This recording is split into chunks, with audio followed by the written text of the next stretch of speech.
You're feeling tired, the cough seems to be gone, but something deep down tells you your lungs still aren't quite right. In older adults, pneumonia often hides. No fever, no pain, but serious consequences. Today we'll go over 6 warning signs you shouldn't ignore, and I'll show you what you can do to stay safe. Listen to your body. This video could help you keep your strength, your health, and even save your life. Let's start with something that often gets overlooked: sudden fatigue, even when you're not doing much. I've seen this more times than I can count in my work, and it's one of those signs that people, especially older adults, tend to brush off. You're not climbing stairs or running marathons, and yet just walking from one room to another leaves you unusually tired. That kind of exhaustion isn't always about age or sleep. Sometimes it's the body signaling something deeper, like low oxygen levels due to a hidden infection. In older adults, pneumonia doesn't always come with a high fever or severe cough. Often, the very first sign is this creeping, unexplained fatigue that doesn't go away even after rest. Your body is working harder than it should just to keep up, and fatigue is its way of waving a red flag. I remember one patient in particular, Frank, 74, a retired history teacher from Dayton, Ohio.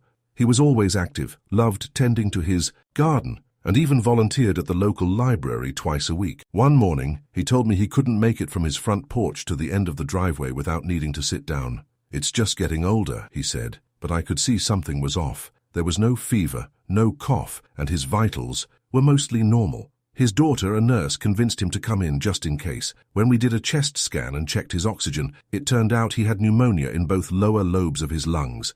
It had been progressing quietly for days. Another patient, Lillian, 81, from Bakersfield, came in saying she felt like she had no gas in the tank anymore. Just washing dishes left her winded. In her case, too, no fever, no alarming cough, just this bone-deep fatigue that turned out to be the first real warning of a serious lung infection. These stories aren't rare, that's the tricky part. It's not dramatic, it's subtle. But ignoring it can delay care that makes a real difference. What I often recommend, especially to those over 60, is to keep a simple fingertip pulse oximeter at home.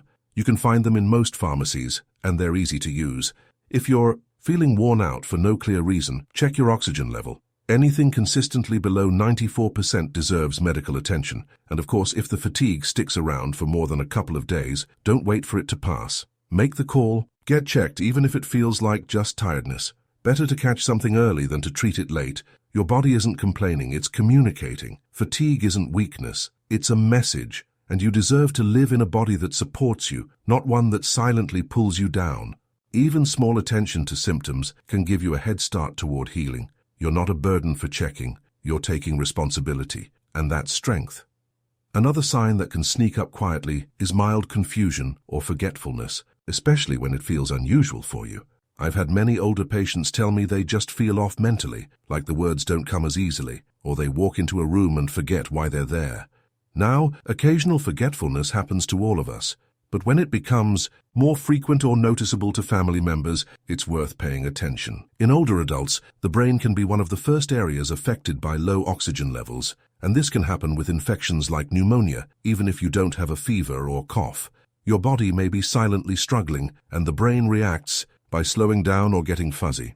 What's tricky is that this can be mistaken for dementia, stress, or just aging, when in reality it could be something temporary and treatable. I'll give you an example. Margaret, one of my patients from Richmond, Virginia, is 80 and has always been sharp as a tack. Crossword puzzles every morning, runs the church newsletter, never forgets a birthday. One afternoon, her grandson noticed the kitchen smelled like burnt food. Margaret had forgotten to turn off the stove, which was very unlike her. At first, the family worried she was starting to decline mentally, but a few days later, she became even more withdrawn and sleepy. No fever, no cough, just a quiet slide. Her daughter brought her in, and after a basic workup, we found her oxygen levels were lower than normal, and a chest scan revealed pneumonia in the early stages.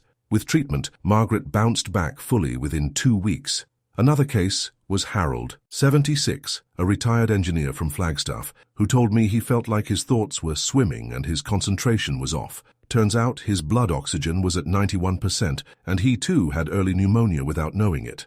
These moments of confusion or forgetfulness often seem small at first, but they can be early flags from the body that it's struggling more than we think.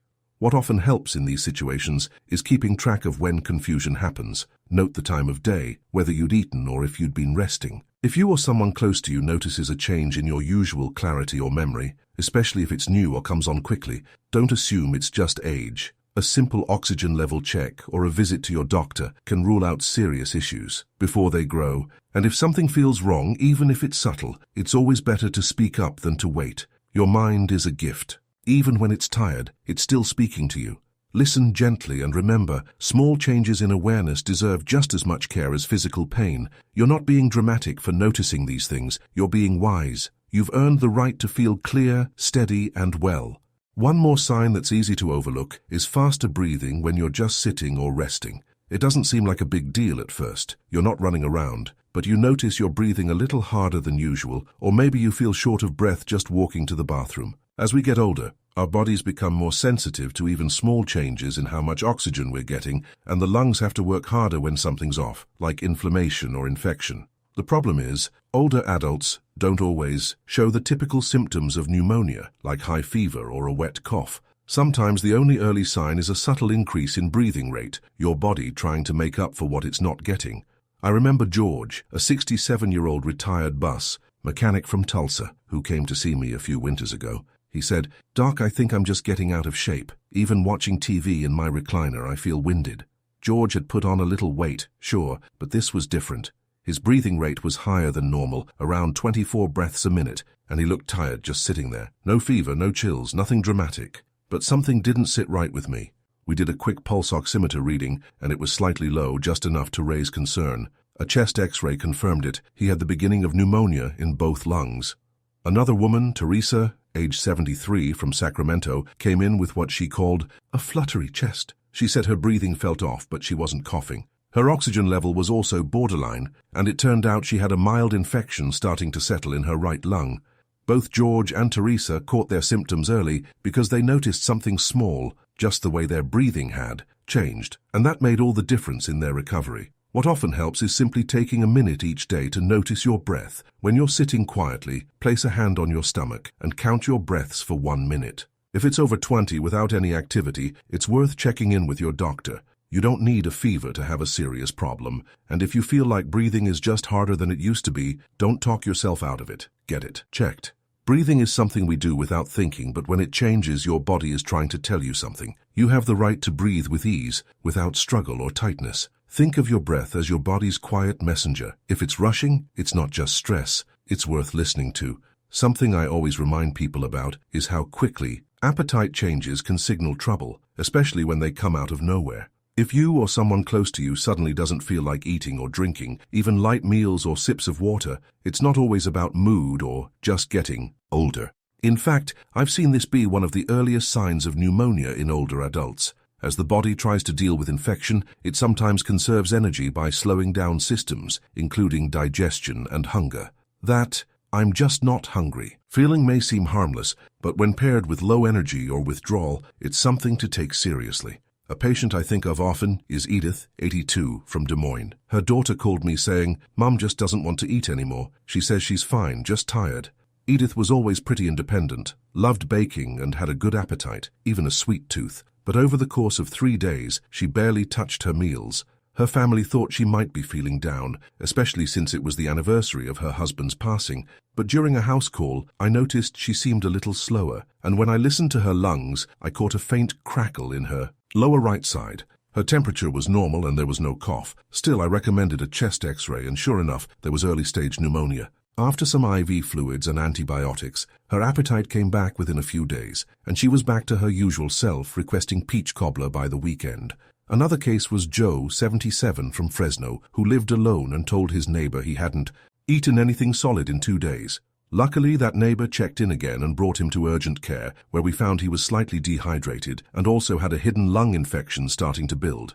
Both times, it was the lack of appetite. That helped catch the issue early. What often helps is simply observing your eating habits without judgment. If you find yourself skipping meals or turning down drinks for more than a day or two, ask yourself if it's really appetite or if your body is too tired to ask for what it needs. One of the easiest steps you can take is to keep something warm and light within reach, like broth, applesauce, or even herbal tea. Staying hydrated, even in small sips, can keep your energy up and help your body fight back if something is brewing inside. Your body is always trying to care for you, even when it doesn't speak loudly. And eating, even a little, is one way. You show care back. You don't have to force yourself, but you do deserve to feel nourished, supported, and stronger each day.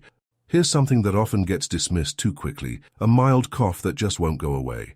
I've heard it so many times. It's just allergies, or I must have slept with the window open, or the house is dusty. And sure, sometimes those explanations make sense. But when a cough sticks around for more than 10 days, especially in someone over 60, I start to pay closer attention.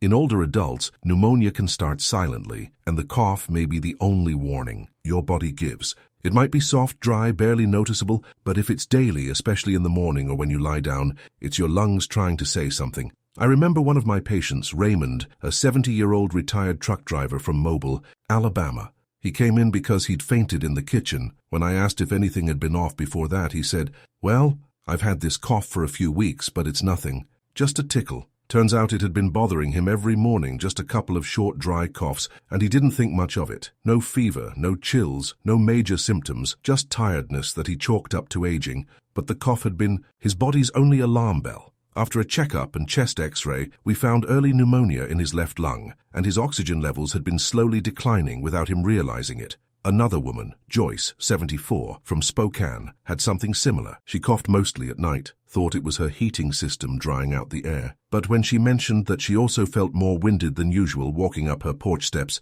we did a quick evaluation and confirmed inflammation in her lungs as well. Both cases got better with treatment, but both waited longer than they should have because the cough felt too minor to worry about. What often helps is simply tracking your cough. Make a small note when it happens, how often, and if it's worse in the morning or at night.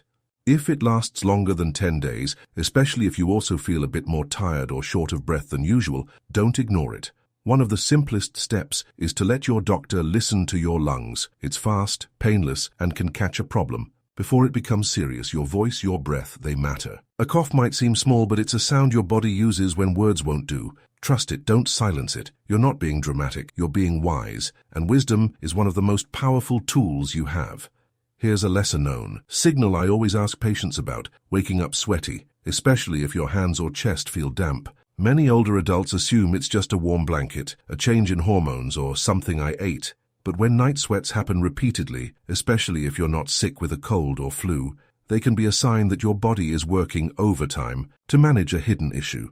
One of the ways your body tries to lower a slight internal fever is through sweat, even if your thermometer shows a normal temperature. In older adults especially, this can be the only outward clue of a low-grade infection like early pneumonia, where the immune system is active, but the symptoms are still subtle.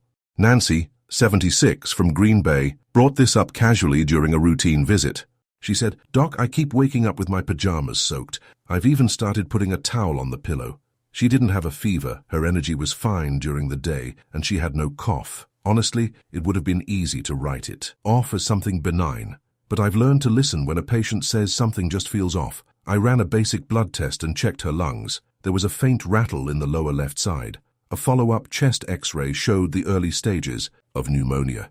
She had no classic symptoms, just this unexplained sweating at night. With prompt antibiotics and rest, her symptoms cleared up within a week, and the night sweats disappeared.